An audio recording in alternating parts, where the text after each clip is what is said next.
পাল্টে গেছে। এই কারণে বলছি যে এখন বিভিন্ন কমিটি দিয়ে দেশের সংস্কার কাজ চলছে। আজকে সে আগামী দিনে, আমি সাংগঠনিক কথাই বলছি, সে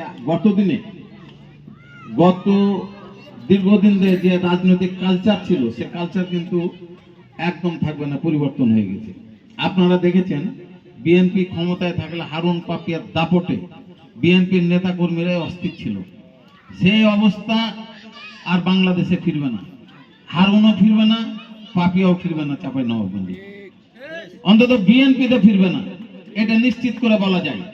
অনেক নেতা কর্মী যারা হারুন পাপিয়ার কারণে মনে করছে যে হারুন নাকি আবার নমিনেশন পেয়ে এখানে ফিরে আসবে, এটা অসম্ভব। আমি আপনাদেরকে বলে যাচ্ছি, হারুন যে অপরাধ করেছে, পাপিয়া যে অপরাধ করেছে, তার বিচার তো হতে হবে। তারা দলকে যা ইচ্ছা তাই ভাবে ব্যবহার করেছে, কোনো সাধারণ কর্মীর কথা শুনে নাই। তারা ইচ্ছা হলে যাকে খুশি নেতা বানিয়েছে এলাকার, ইচ্ছা হলে তাকে খুশি আবার বাদ দিয়ে দিয়েছে। তাদের মনের মতন না চললে তাকে বাদ দিয়ে দিয়েছে, সেই হবে না। জনাব তারেক রহমানের স্পষ্ট নির্দেশনা যে বিএনপি কার, বিএনপির মালিক কে? বিএনপির মালিক হচ্ছে এদেশের জনগণ। এদেশের জনগণ যারা বিএনপি করে, যারা বিএনপির নেতা কর্মী তৃণমূল পর্যায়ের, তারা নেতৃত্ব ঠিক করবে কারা কি পর্যায়ের নেতৃত্ব দিবে।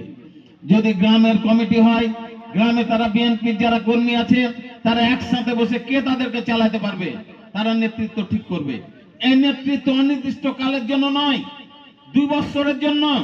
2 বছর পর যখন আবার সম্মেলন হবে, এই নেতৃবৃন্দ যখন ঠিক মতন কাজ না করে, ওয়ার্ডে যদি দলকে শক্তিশালী না করে, এই গ্রামে যদি দলকে শক্তিশালী না করে, অবশ্যই সে কমিটি বাতিল করে আবার নতুন কমিটি, নতুন নেতৃত্ব আসবে। সেই নেতৃত্ব কিন্তু নেতারা দিবে না, ওই তৃণমূলের কর্মীরাই দিবে। তাহলে আজকে কি পেলেন আপনারা? তৃণমূলের নেতা কর্মীদের একটা মূল্যায়ন থাকবে। দলের মাধ্যমে দেশ চলবে, এমপিদের মাধ্যমে নয়। দল যেটা নির্দেশনা দিবে সেভাবে দল দেশ চলবে। তাতে কি হবে? তাতে নেতা কর্মী প্রত্যেক এলাকা তাদের মঙ্গল হবে, তাদের ভালো মন্দ দল দেখবে এবং দলকে আগামী দিনে শক্তিশালী হবে ইনশাআল্লাহ। তাই আমি আপনাদেরকে বলবো, আজকে বক্তব্য দেওয়ার সময় নাই, আমি অন্য বক্তব্যে যাচ্ছি না। আপনারা যারা আছেন এই 1 নম্বর ওয়ার্ড, আমরা দেখতে চাই আমরা প্রতিটি পাড়া মহল্লায় আপনারা যে কমিটি আমরা দিয়ে যাচ্ছি, এই কমিটি আপনারা 10 জন, 5 জন, 2 জন, 7 জন আপনারা একসাথে হয়ে আপনারা কমিটি করবেন। আপনারা মা বোনদের মধ্যে আপনারা কমিটি ছিটিয়ে দেবেন। প্রত্যেকটা ওয়ার্ডে 10 জন করে মহিলা সদস্য থাকতে হবে, এটা গঠনতন্ত্রের নিয়ম। মহিলাদেরকে, যুবকদেরকে, বৃদ্ধদেরকে সকলকে দলে সম্পৃক্ত করবেন এবং সেইভাবে কমিটি যাতে শক্তিশালী হয় সেভাবে আপনাদেরকে কাজ করতে হবে। আজকে আপনারা জানেন বাংলাদেশে যে বিশৃঙ্খলা, আজকে বাংলাদেশের যে আইন শৃঙ্খলার অবস্থা, আজকে 5ই আগস্টের পর এটা আপনাদের আমাদের সহযোগিতায়, এই সরকারকে আমরা সহযোগিতা করে আজকে দেশ যাতে সুন্দরভাবে চলে সেই পথে আমরা এগিয়ে যাচ্ছি। তাহলে একটা জানেন, একটা সরকার যদি ভালো চলতে হয় তার অন্যতম পূর্ব শর্ত হচ্ছে সুশৃঙ্খল রাজনৈতিক দল, একটা ডিসিপ্লিন রাজনৈতিক দল। কোন ব্যক্তির নির্দেশে দল না চলে, যা ইচ্ছা তাই যেন না করতে পারে, সকলের জন্য কথা চিন্তা ভাবনা করে সব দলের কাজ হয়। তাই আমরা আগামী দিনে অঙ্গীকার করছি, জনাব তারেক রহমানের নির্দেশ, এদেশের আগামী দিনের রাষ্ট্রনায়কের নির্দেশ। আপনারা জানেন এই বিএনপির যে দল তারা করবে সকলের মূল্যায়ন করা হবে ইনশাআল্লাহ আগামী দিনে। ওই অতীতের সেই দিন আর ফিরে আসবে না।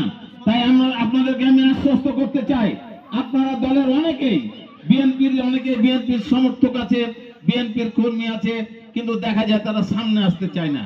ভাই, এটা বন্ধ করে আপনাদেরকে সামনে আসতে হবে, আপনাদেরকে দায়িত্ব নিতে হবে, আপনার অধিকার আপনাকে ছিনিয়ে নিতে হবে। আপনারা জানেন না, যেদিন ওই শিশুটি মায়ের কোল থেকে, মায়ের পেট থেকে জন্মগ্রহণ করে, এই শিশুকে যখন শিশু যখন যতক্ষণ না কেঁদেছে ততক্ষণ তার মা দুধ দেয়নি।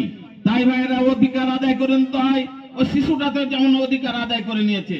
তাই ভাইরাকে আমি বলবো, আপনারা ঐক্যবদ্ধভাবে বিএনপির হাতকে শক্তিশালী করবেন, বেগম খালেদা জিয়ার হাতকে শক্তিশালী করবেন, বিএনপিকে ঐক্যবদ্ধভাবে শক্তিশালী করবেন।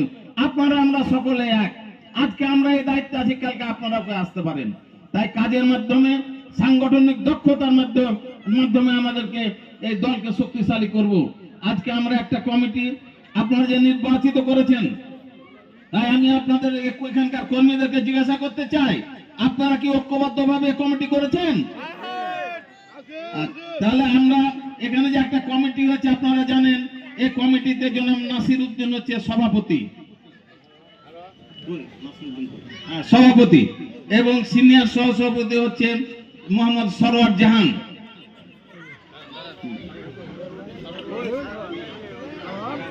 সহসভাপতি হচ্ছে মোহাম্মদ বাচ্চু, সহসভাপতি হচ্ছে আশরাফুল হক বাচ্চু, সহসভাপতি হচ্ছে আব্দুল করিম এবং সাধারণ সম্পাদক হচ্ছে আইজুল হক তুষার।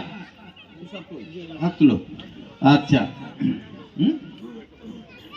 তো আমরা আপনারা এই কমিটিতে, প্রত্যেকটা কমিটিতে আপনারা আপনাদের এই যে আছে, আপনারা 10 জন করে মহিলা আপনারা সংযুক্ত করবেন এবং তারপরে আপনারা এই কমিটিটা আপনারা অনুমোদন নেবেন, অনুমোদন করে দিবে, আপনারা তাদের নাম এখানে সংযুক্ত করবেন। মহিলা 10 জন করে প্রত্যেকটা ওয়ার্ডে দিতে হবে, এটা একদম নির্দেশনা। আচ্ছা, তো আপনারা সেভাবে আপনারা আগামী দিনে আমি আশা রাখবো যে আপনাদের ভালো মন্দ সুযোগ সুবিধা ইনশাআল্লাহ আমরা যতটুকু ক্ষমতা আমরা দেখবো ইনশাআল্লাহ।